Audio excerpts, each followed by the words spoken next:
Dua pelaku pembacokan jurnalis media daring ini ditangkap di wilayah Kecamatan Bulango, Kabupaten Bone Bolango pada Sabtu dini.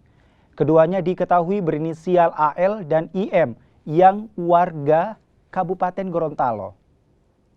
Dari hasil pemeriksaan polisi, kedua pelaku nekat membacok korban karena dipengaruhi minuman keras.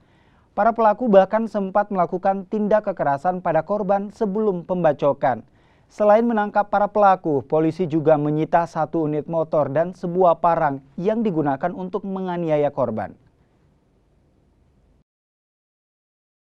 Melakukan tindak pidana ini karena dipengaruhi minuman keras sebelumnya. Untuk motif, karena yang menjadi korban pemret dari salah satu media online, maka kita akan mendalami motif daripada penganiayaan tersebut. Para tersangka ini sebelumnya telah melakukan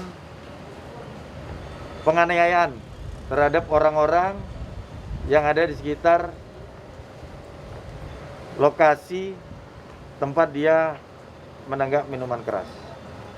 Pada saat acak, mereka melakukan penganiayaan sampai dengan orang di sekitar situ lari.